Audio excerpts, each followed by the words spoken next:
Hello and welcome back to Elden Ring. This is part 3 of the run where we prepare for the Shadow of the Erdtree DLC. In this run we will be going through all of the weapons, shields, armor, talismans, ashes, physic tiers, and cookbooks that you will need no matter what build you're running in order to prepare.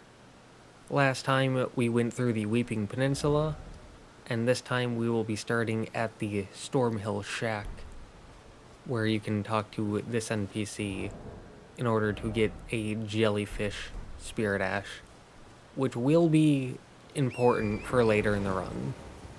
Even if you aren't going to use it, pick it up now.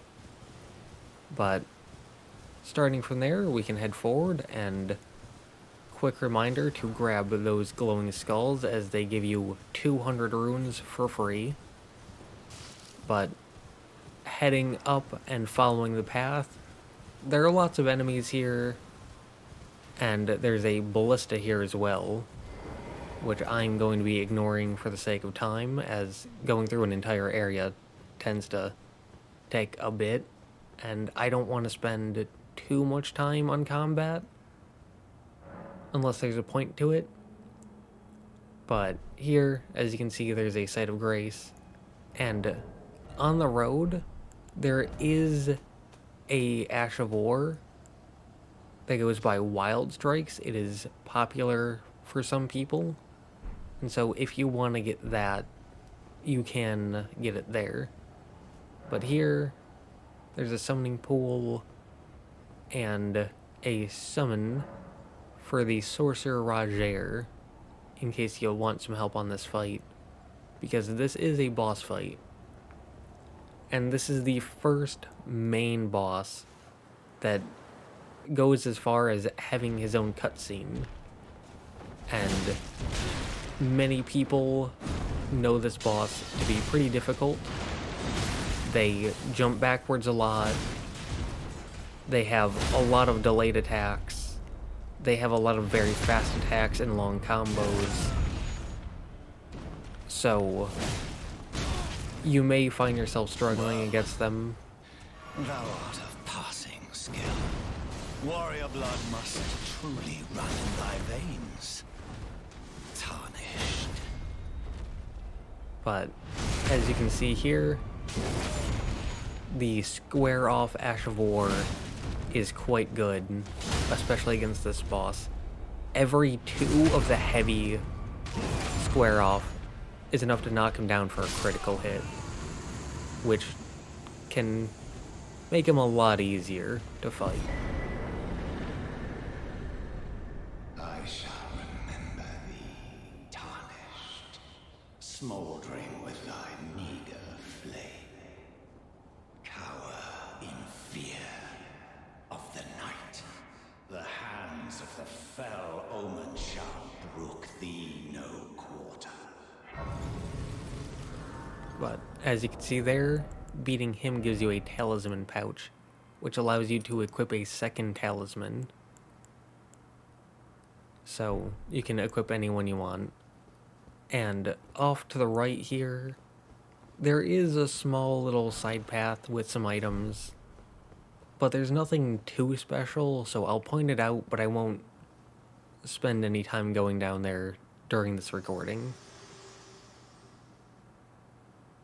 Forgive to see with hand, it seems torrent, whereas there is but I can take gathering.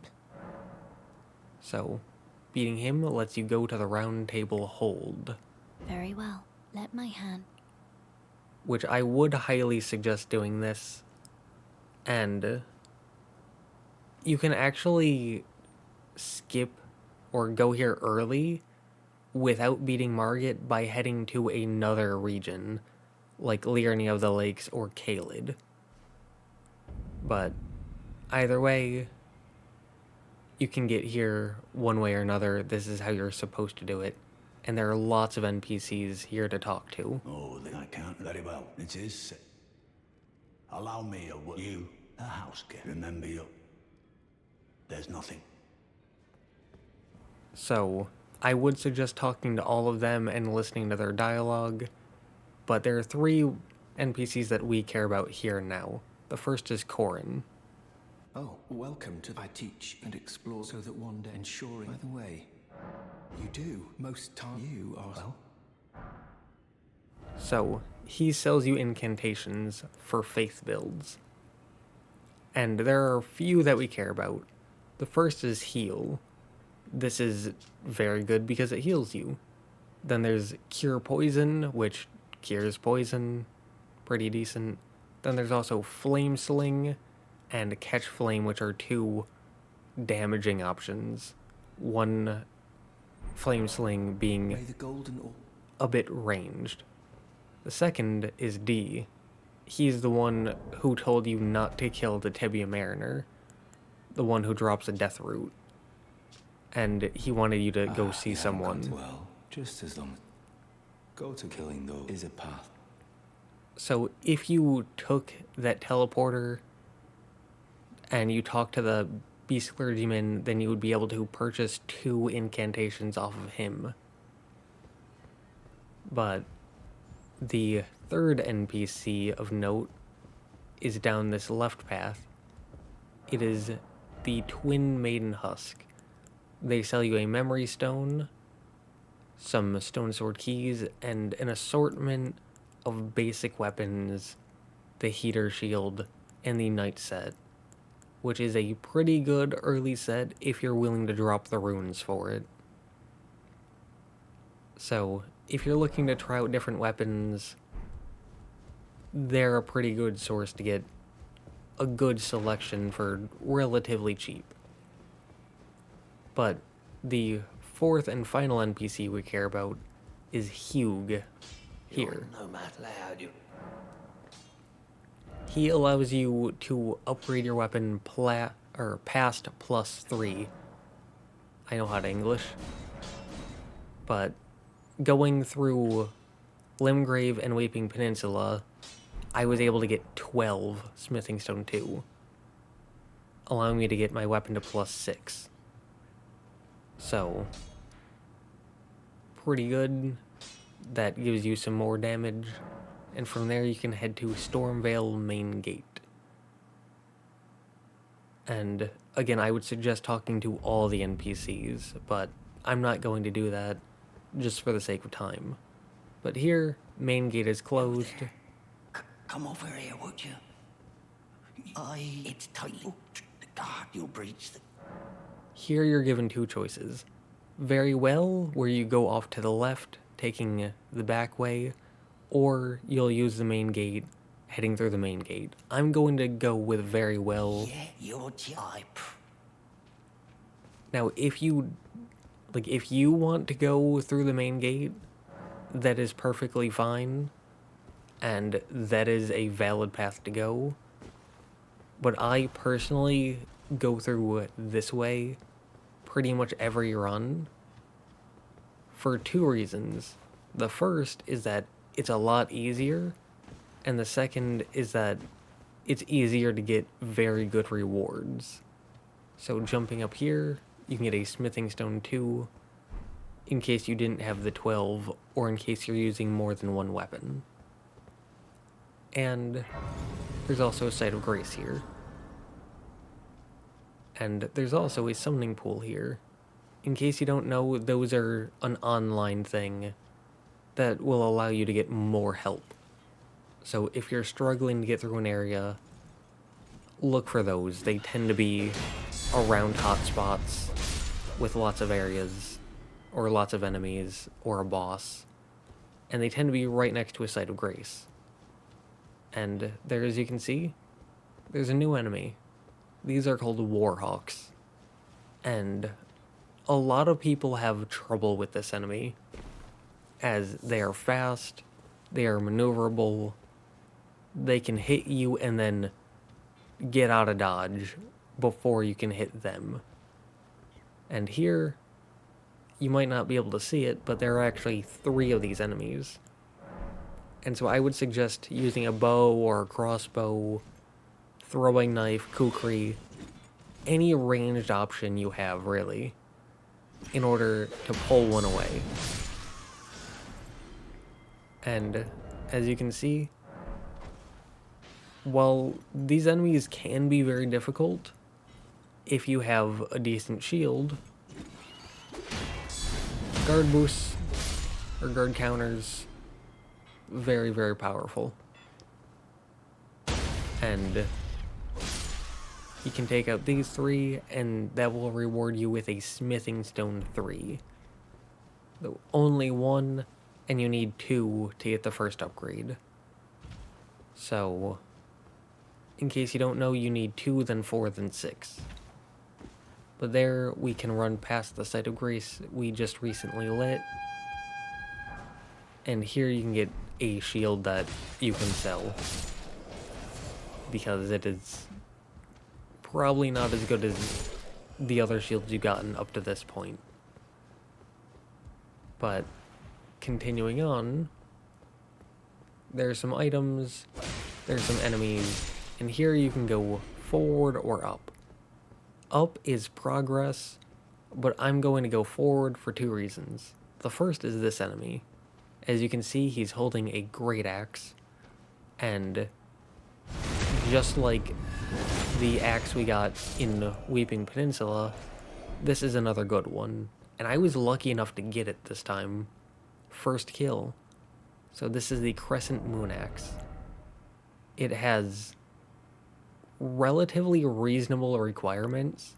It isn't too weighty. It has a good mix of strength and dex. And it has pretty good range. So if you're looking for a great axe, that is one I would suggest going for. But then you can also get the hook claws here. And I'm not going to be showing where every single weapon is, but watch out.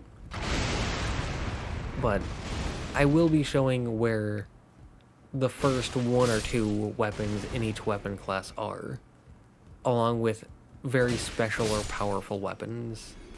So, starting probably in the next part, I'll really slow down on showing weapons, and it'll be more about the pathing to take, cookbooks, more guaranteed good drops. But those enemies, the ones that have the long torch, that is actually a weapon called the torch pole that they can drop. It is a spear that does fire damage, which fire damage is the most common elemental damage besides maybe magic, and it's pretty good. But here there's a door. Heading inside, you'll get a cutscene, and yeah, you are locked in with a new enemy, a knight with a massive shield. Though, if you've learned anything from watching this run at this point, it should be guard counters are kind of busted. But this enemy is a banished knight. They have a chance to drop their armor set, and it is a very good armor set, so if you can get that, try it on. But here you can get the rusted key and the curved sword talisman.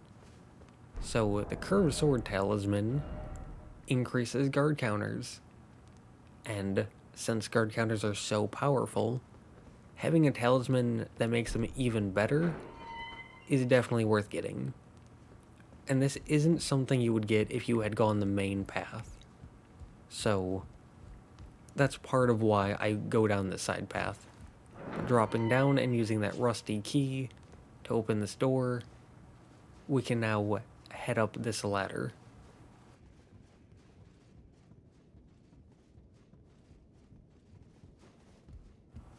At the top, you can head left or right. Left is progress. If you know me, progress is typically the final direction. So, heading off to the right, there's a jump you can make there, and there's some enemies. And this enemy really likes their shield, but shield bash isn't as good as a guard counter, so There you go.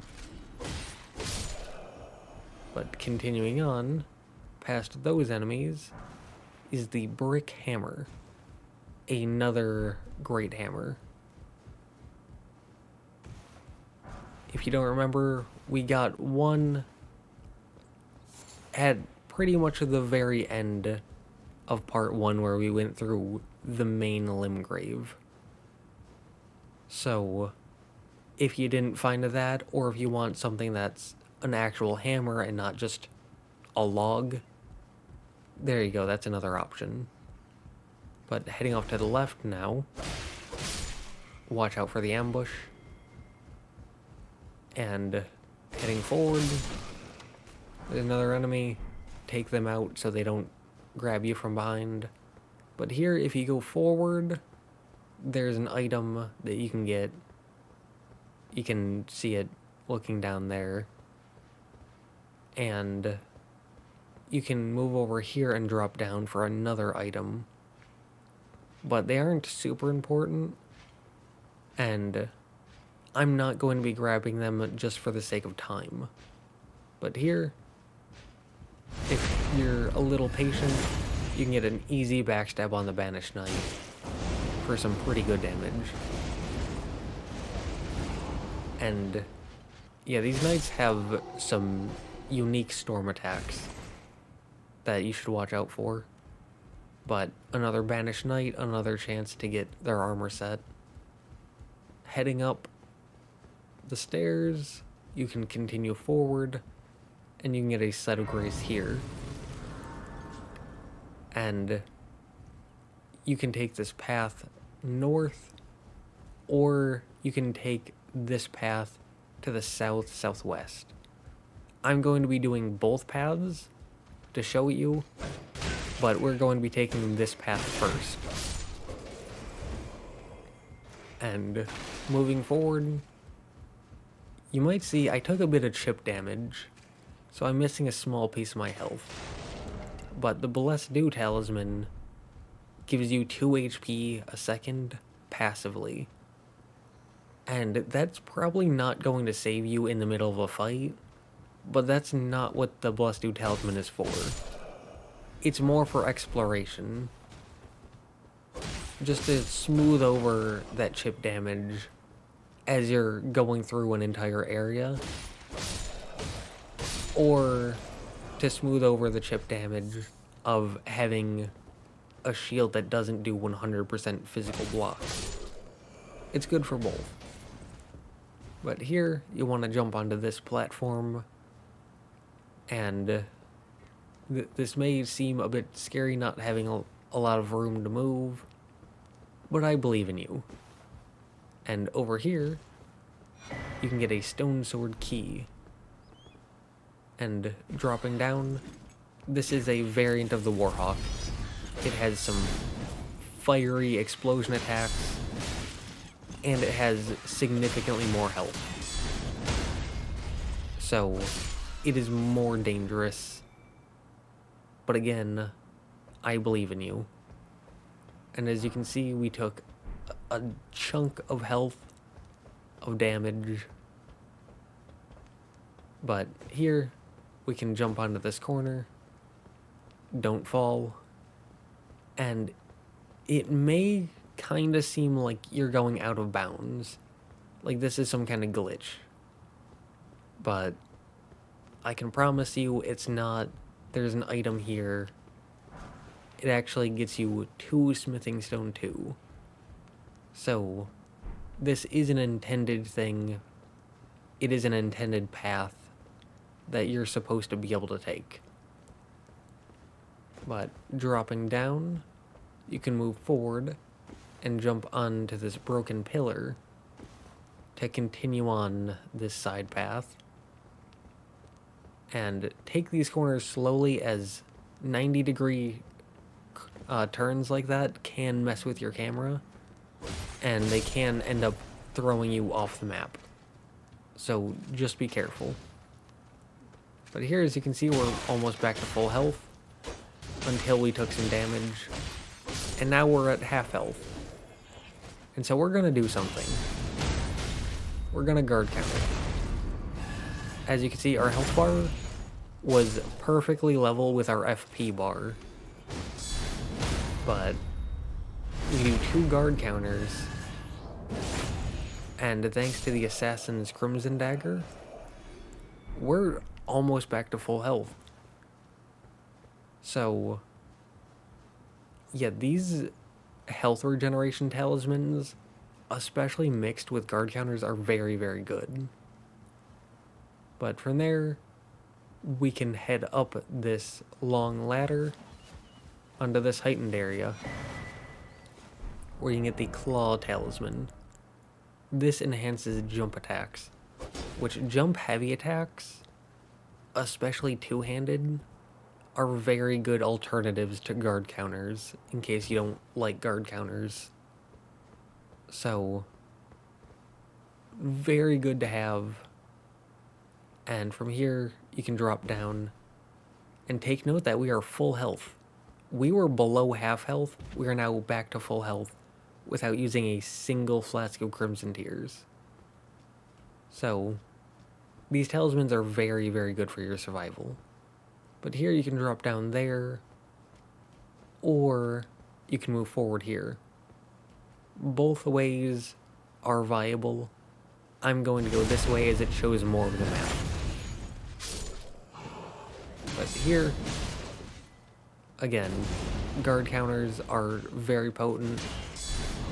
Just make sure to keep an eye on your stamina. Because night enemies like this with big weapons can take a lot of stamina, especially with those storm attacks, so be careful.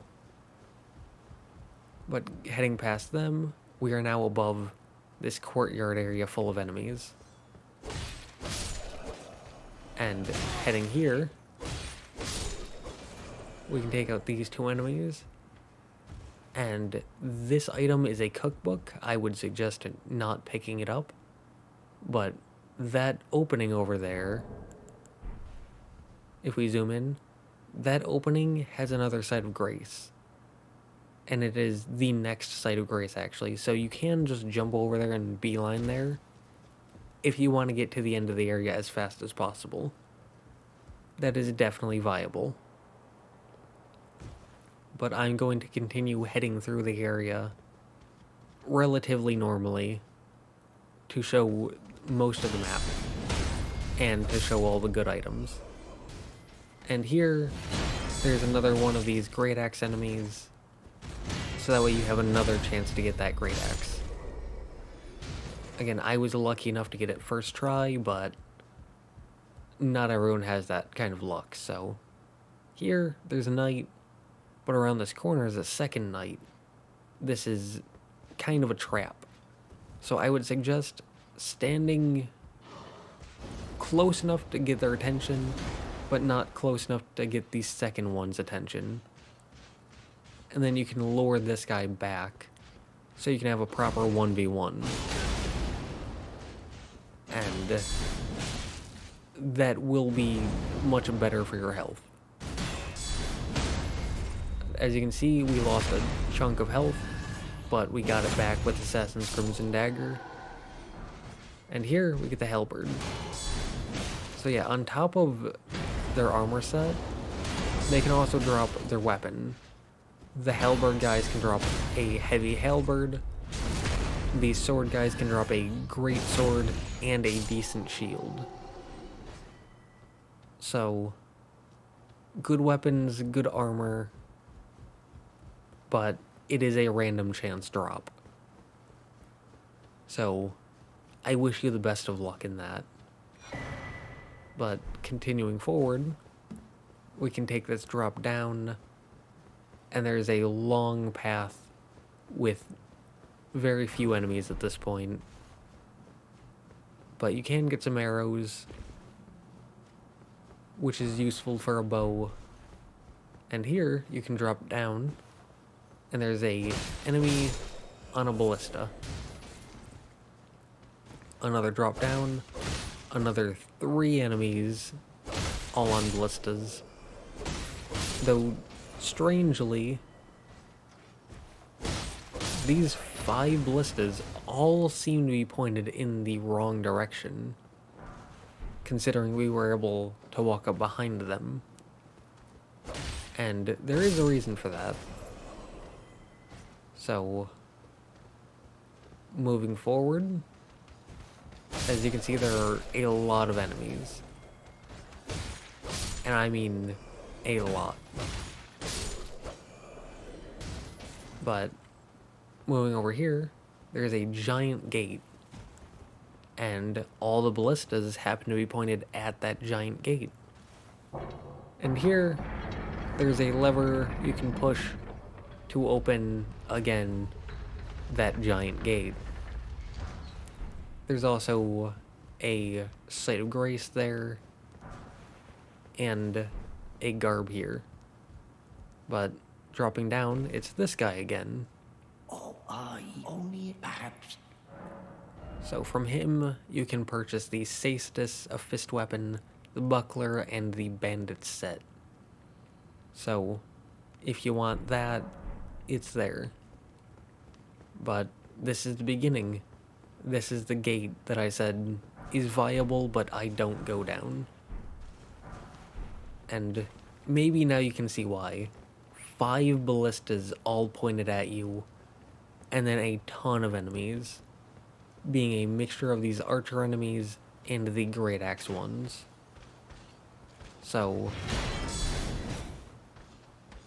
it is a very stiff resistance if you decide to go down that path. And you also don't get the curved sword talisman or the claw talisman. At least not unless you go out of your way. So, those 2 reasons are why I take that side path. But here, as you can see, we lost a chunk of health. You can probably tell what I'm gonna say by now. Guard counter, knocks the enemy down, get all that health back instantly. So, I haven't seen many people talk about Assassin's Crimson Daggers, and I haven't seen anyone talk about Blessed Dew Talisman, but they are very, very good. They're not the most powerful or flashy, but they can definitely keep you alive. Now, that path I looked down, that is... we're not going down there, there's a lot of ballistas. But I will show something about that path later. For now, there's this enemy.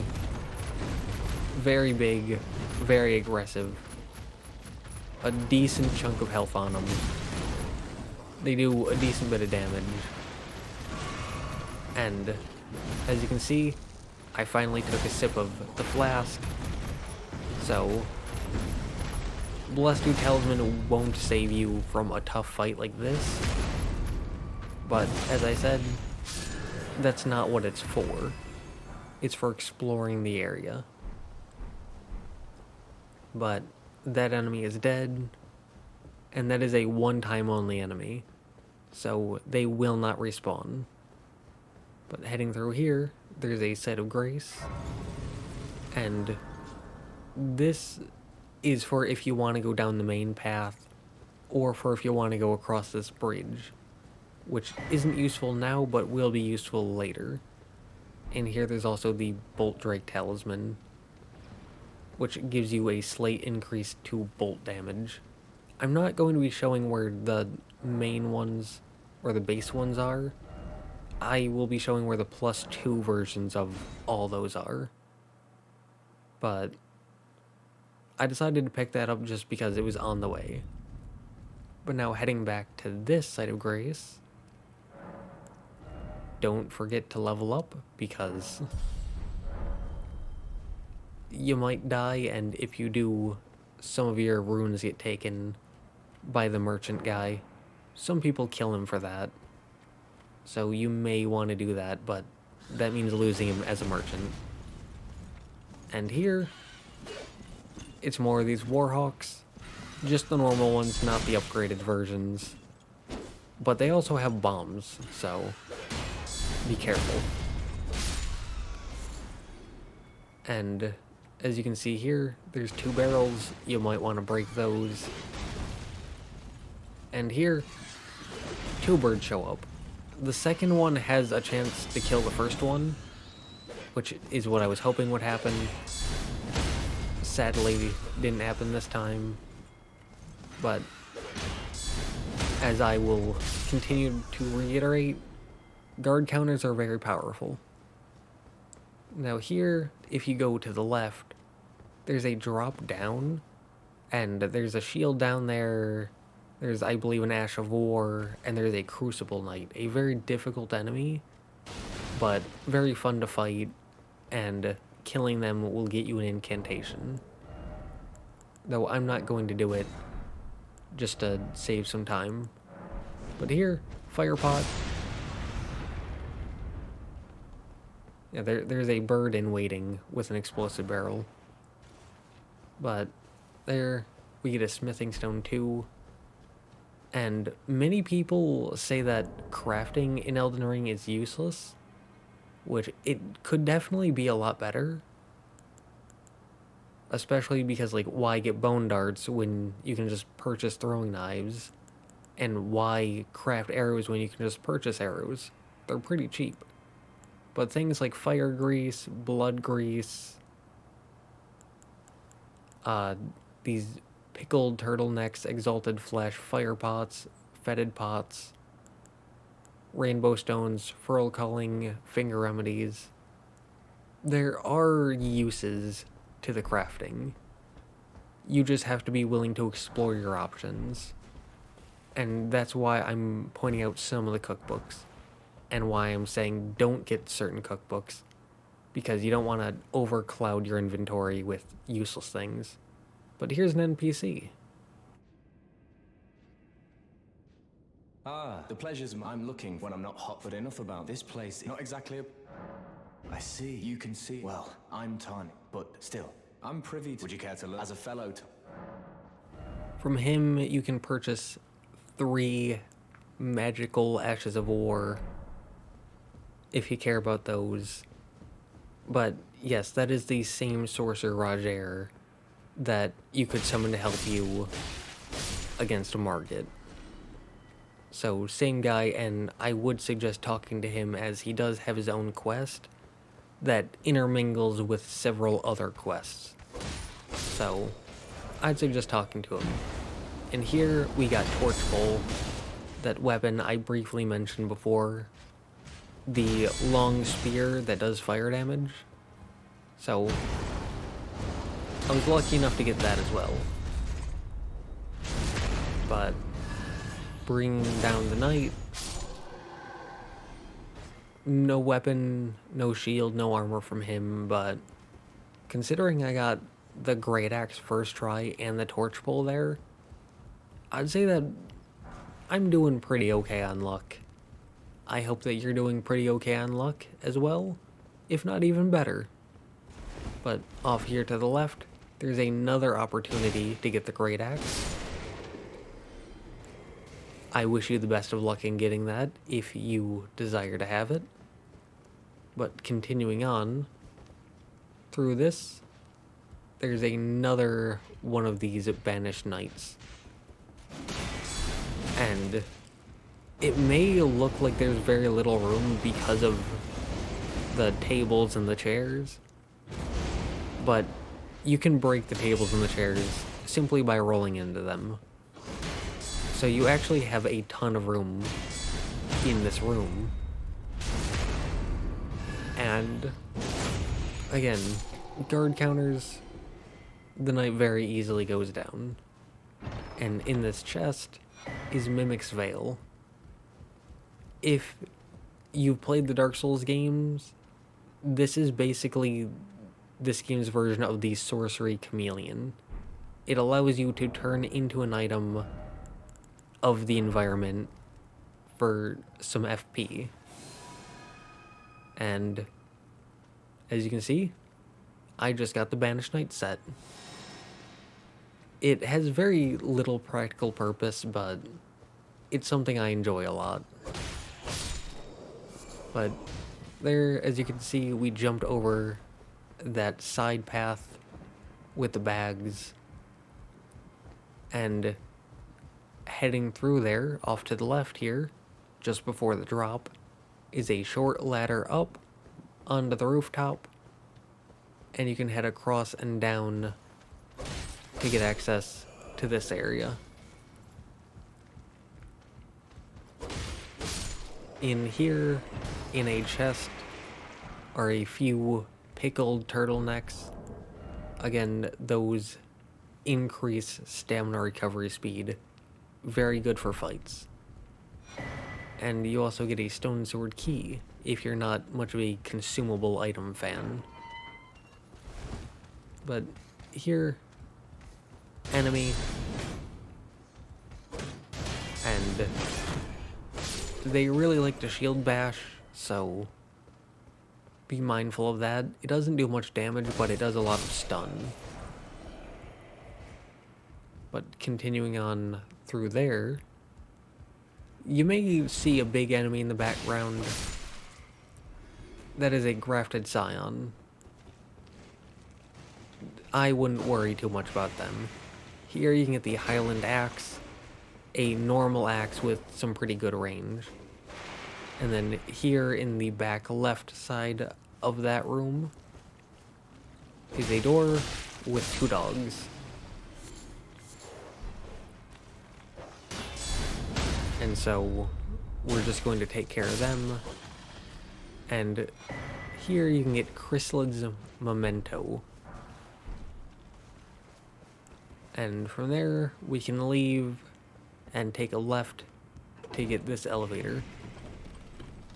Now, that enemy, that grafted scion, is a one-time only enemy, so if you can manage to kill them, they're gone forever and you don't have to worry about them anymore. But from here, we can favorite this side of Grace as we will come back to it, and then we can head to the Stormveil Shack, because that NPC that we talked to, well, she wants the Chrysalid's Memento, and we have no reason as of right now to not give it to her, so we will. A pleasure. Did you give that? I love. What's this? A key? Oh, I can't. They all thought. I think I'll find. So, from there, we can head to the Table of Lost Grace, more commonly known as the Round Table Hold. And with us being here, giving that to her, she is now here, so we can talk to her. My name isn't this the round table? I never knew, although I'm still.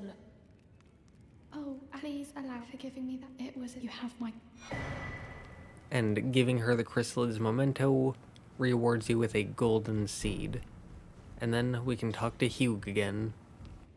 Well, I took you no matter. Lay out your own.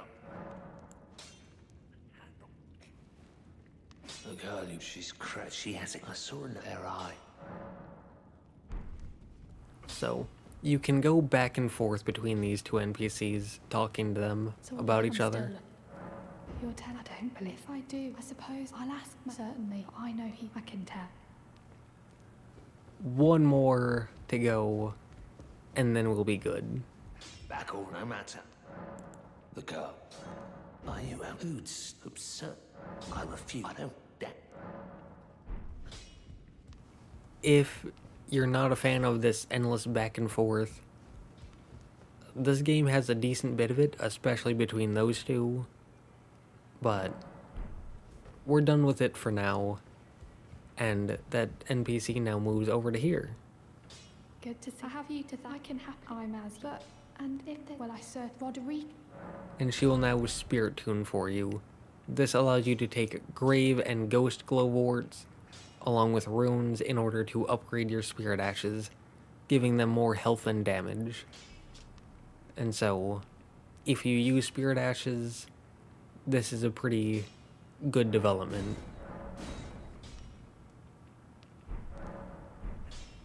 You can get Grave and Ghost Glowworts in Catacombs. And you may have noticed she lost the hood that she was wearing. So, heading back here, we can head through the southeast opening.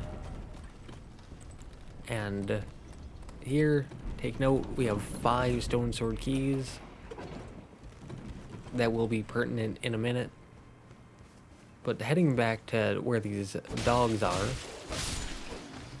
you may have noticed there's an item here. Now, we grabbed the item, but there's another one. How strange. And we took a bit of chip damage from the dog there. But here, we can get the Crimson Hood, which increases your vitality by 1 point, giving you some more health. And heading across, you can pick up a Somber Smithing Stone too. Somber Smithing Stones are the upgrade materials for extra special weapons. The very unique, powerful ones. But here, 1 stone sword key. As you can see, they are consumable keys that get you into special areas. And this gives you another 2 opportunities to get that great axe, if you still haven't gotten it, but want it. But in this room, you get the Iron Wet Blade, which allows you to put heavy, keen, and quality on your weapon. Heavy emphasizes strength, keen emphasizes dexterity, quality is a healthy mixture of both. But in here you also get the Mirsacord, which is a 140 critical dagger. So very good for backstabs, very good for parries. And here you can get some random wooden shield. Probably not as good as the shield you have, but you can sell it. And again, you can run past them if you want. They're one-time enemy, so you can kill them either way. As long as you make it through without taking a battering, you'll be fine. But there's another 10 arrows there if you want to use a bow. Which, bows have gotten a lot of slander in this game, but they're actually pretty decent. I did a build with one recently, and it made my life a lot easier in certain aspects. But here, as you can see, giant courtyard, and I would suggest staying off to the left, as it limits the amount of enemies you aggro. Up here, there's another Great Axe enemy, and if you drop down and move forward, there is a path downwards and another stone sword key door that you can open. It gets you a sacred seal for incantations, along with a prayer book to teach you some incantations. Though, I personally didn't see it being good enough to warrant going and getting it during the recording, but I will mention it here, just as a footnote. But here, you can get the wooden great shield, which is a great shield. It weighs more, it has less physical damage negation, and has the same guard boost as the brass shield. So you might think that it's just worse than the brass shield. And that's debatable, but great shields have a higher hardness, sometimes called sturdiness. And what hardness does is it determines what attacks bounce off your shield and what attacks can go through your shield. And so a great shield means more attacks will bounce off, which can be good. But here, you can get the pike. This is a very long spear, so if you like spears or if you like keeping range from your enemies, that might be a weapon worth looking into, as it does have a ton of range. But heading down here, you may remember there was a path that I looked at, but said I'm not going down that way because there's a ton of ballistas. This is the end of that path. It's mostly just enemies. So, like I said, if you want to go that way, you can, but it offers a very stiff resistance, and the rewards aren't as good. And like I said, there's no rewards worth going down there, at least in my eyes. But continuing forwards, near the end of the courtyard, is this new enemy, called an omen. And there's also a dog by it. And this enemy has something kind of unique, in that if you aggro this big guy, you also aggro the dog. And this works vice versa. So you're not getting a 1v1. Which, as you can see, it's one of the dogs that has more health. And this guy has a lot of health. But as you can see there, the omen can hit the dog. So you can take advantage of that if you're lucky. But here, as you can see, we're like half health. But we gain a large chunk of that back because, again, Assassin's Crimson Dagger is very good. But continuing on, that is the entire courtyard taken care of. And there are two things that are left here. The first is a painting. Paintings show you a position, and if you can find where that is, you'll be rewarded. And the second thing is a statue with a glowing light in it. Now you may have noticed that I kind of just glossed over the painting. Yeah.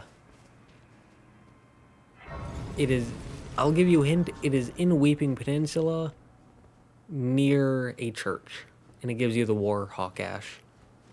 But there, we got a Site of Grace, and there was an elevator, and we will get to that elevator soon-ish, but for now, we have to get through this section. And as you can see, we're back to the upgraded Warhawks. The ones with more health, the ones with more stance, health, whatever you want to call it. And another Great Axe enemy, and a Smithing Stone 2. And here there's another upgraded Warhawk. And I would suggest using some kind of ranged attack to get their attention, because there is another enemy. And you don't want to 1v2 an upgraded Warhawk, as you can see. But I believe in you. You got this. Like I said, it is commonly accepted that those enemies are pretty difficult. But then this guy is easy to guard counter. And Assassin's Crimson Dagger, along with guard counters, pretty busted. But here off to the right is another new NPC. You were a fine warrior. Your only mistake was your choice of master. Well, tarnished, I am I'm here by decree. How utterly this graft is tainted the... If you... I ask you call the winds, I'm certain... Apologize, fellow down, whatever. I would suggest talking to her, as she has her own quest line, and you can get some good rewards from that. But here you get another golden seed, and between these two buildings here, there's another Smithing Stone 2. And here, there's a giant, and there is a path forward beyond them. We will get to that when we get to that. For now, we are going to lure the giant backwards.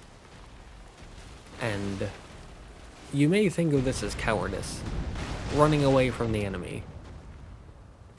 And while it may look like that, it isn't cowardice. This is tactics. Because you see, that giant statue with the glowy, that glowy is an item. Specifically, it is 5 smithing stone 1s and 1 smithing stone 2. And you can't break it, but the giant can. But we're also not fighting him. You can call that cowardice if you want, but it is what it is. But here, now it requires 3 golden seeds.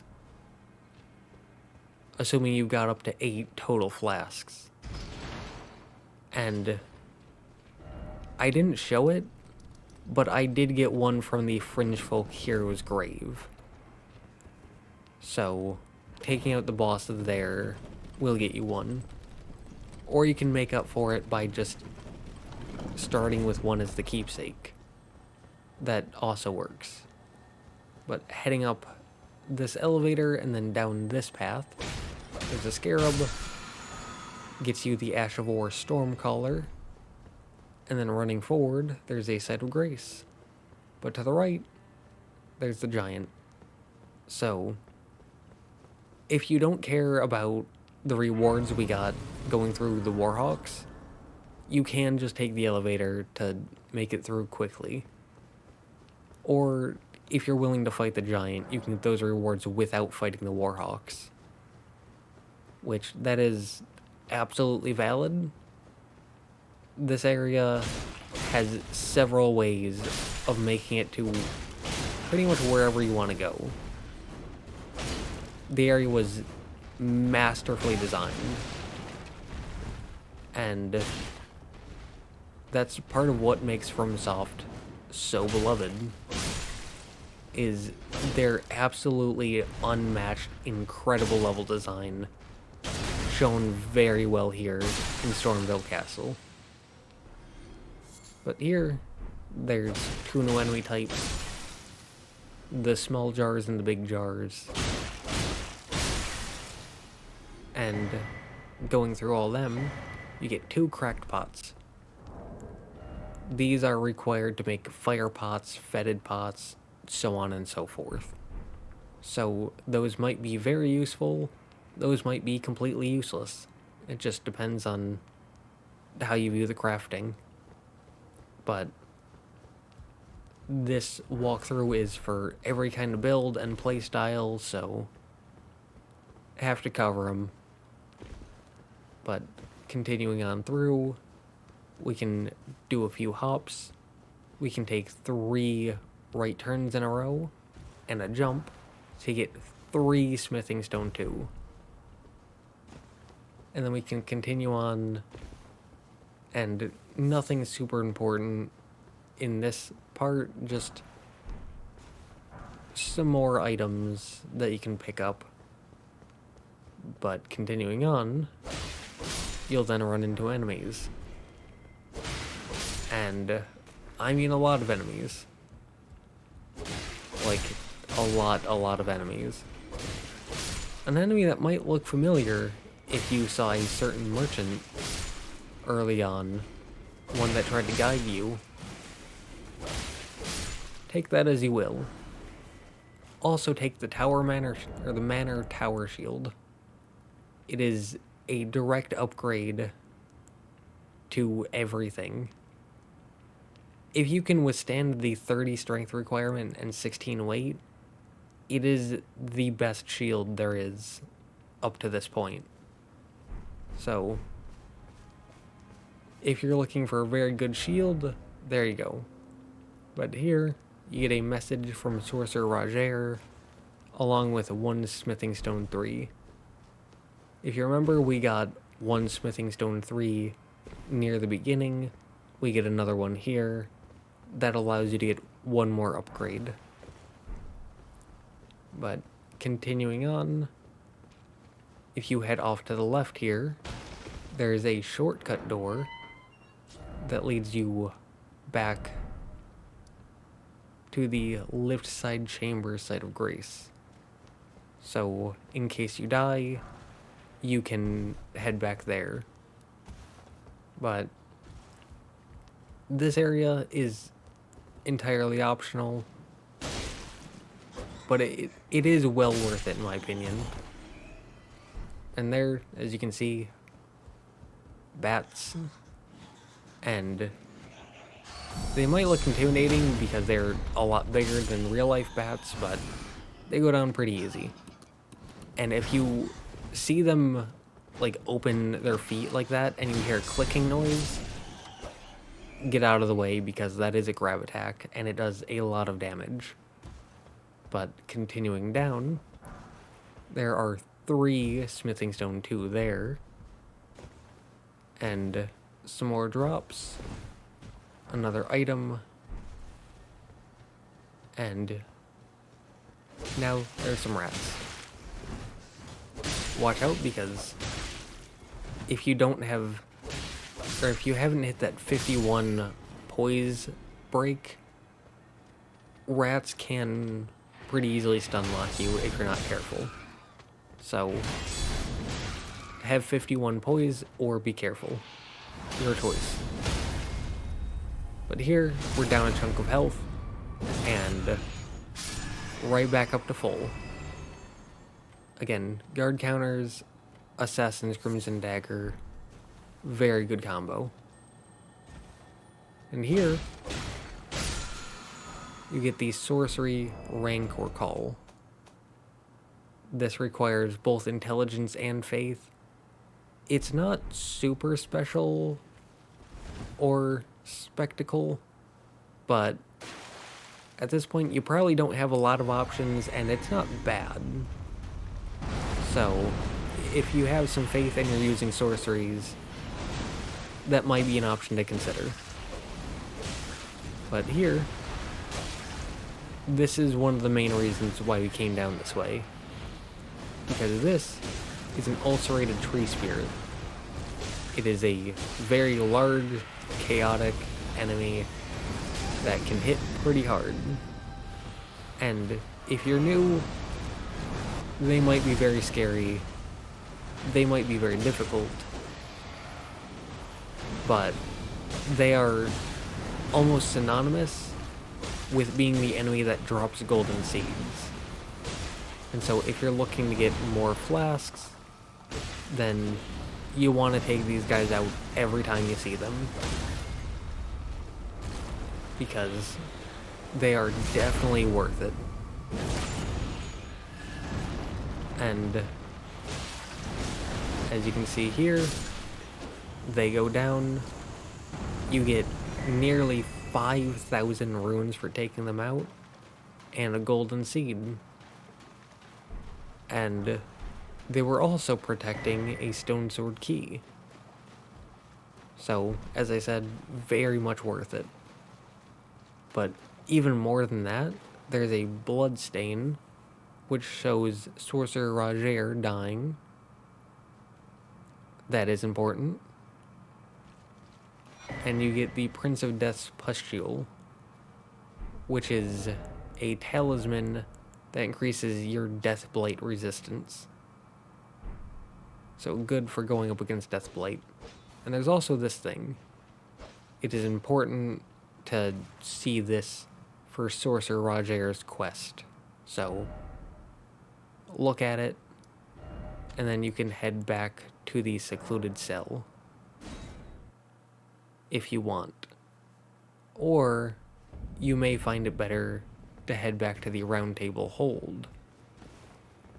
Again, you want to talk to every NPC as they all have quests. But Well, I took you no matter. Lay out your own.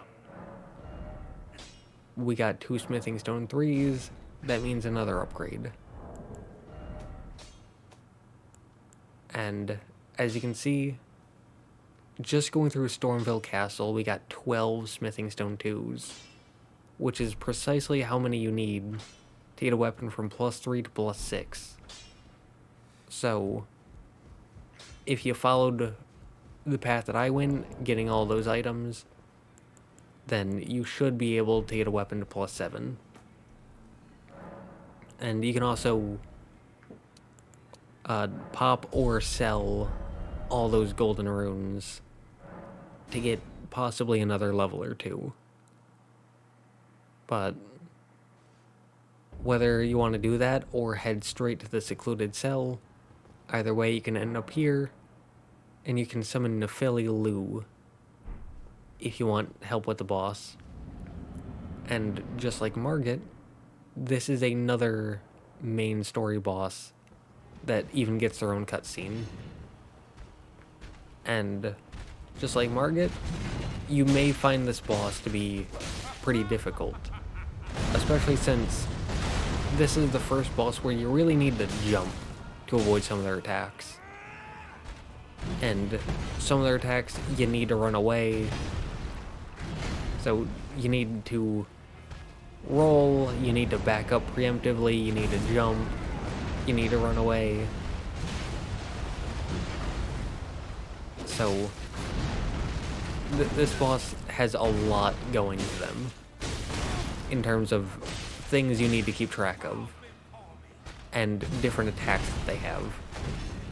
So you may find it to be a difficult boss if you're new, but as I've said before, I believe in you, and if you're having trouble, remember that if you started as the Vagabond, you will start off with the Square Off Act of War, which is very good. And about halfway, he chops his own arm off, you get a cutscene, he gets a dragon for a hand, and if you saw that damage, then you saw that damage. As I said, Square Off is very good. And personal word of advice here, don't accept fire breath into your life, as fire breath is not typically known to have beneficial health effects, and could possibly even have detrimental health effects. So I would suggest either staying away from it or staying so close as to not get hit by it. But also you can jump over it. Again, this is the first boss that really shows that you need to jump. I am the Lord of all that is golden, and one day we'll return together to our home, bathed in rays of gold. Again, I believe in you. But beating him gets you 20,000 runes, Godric's Great Rune, which can be activated on this bridge, and Remembrance of the Grafted, which you can use to either, or you can give to an NPC rather, to either get his Great Axe, or turn it into a fist that somewhat resembles his dragon arm. Not quite as cool, but maybe you like fist weapons. But down here, you can grab a Shabriri Grape. It is not part of Stormveil Castle, it is actually part of the next area, being Liurnia of the Lakes. But it's still inside the castle, and so I'll be grabbing it there. But heading back, there are two things of importance here. The first is Nephili Lu, warrior. You again. I thought you'd Nephili Lu. I'm glad to see you. I found it in you were the one to make good use. I don't intend. And she gives you the Arsenal Charm. It gives you more maximum equip load. Basically this game's version of Hovel's Ring. Ah, yes. I wonder if he's in his if you haven't all father is, I'm sure, to. It's about I'll see you again. And I would suggest completely going through her dialogue in order to continue her quest line. But also, this door opens up, and you can talk to this NPC. Are you ain't? Let the grey anchor until it the tragic across far, but the grey so brave seek to become let go. Well, all day is and I am the thing. So, you can give her the boss soul, and like I said, great axe or a fist. And you can also talk to her to get a bit of information about the world. Though, if you don't care about the great axe or the fist, you can also just consume it for 20,000 runes. But also, one more thing, Sorcerer Roger is here now. I apologize. So, You can purchase his Ashes of War again, or you can talk to him about some things. You should tell him that you defeated Godric specifically. well done. Something to mark. This will get you his weapon. It is already +8. Which, my weapon is +7, as you can see. And his weapon also has a higher critical. Though it does require 17 dexterity. So, if you're going into dexterity, and you like backstabs or parries, might be good to go with that. But his weapon also comes pre-packaged with a special Ash of War, that being Glintblade Phalanx. And this is important. It is pertinent for the future, so do take note of that, as we will come back to it in future parts, as it will make certain things easier. But that being said, we got the Mirsicord, Roger's Rapier +8, Highland Axe, Crescent Moon Axe, Brick Hammer, Pike, Torch Pole, Banished Knight stuff, Hook Claws. We got 2 Great Shields.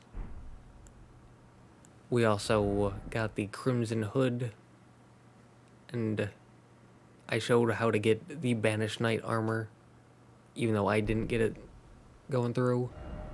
But we also got Arsenal Charm, we got Prince of Death Pustule, Bolt Drake Talisman, Curved Sword Talisman, Claw Talisman, both very good. And that's everything in Stormveil Castle. As I said, this walkthrough will be going through all of the weapons, shields, armor, talismans, ashes, physic tiers, and cookbooks that you will be needing no matter what build you run. I hope you continue to stick through with me as we prepare together for the Shadow of the Erdtree DLC.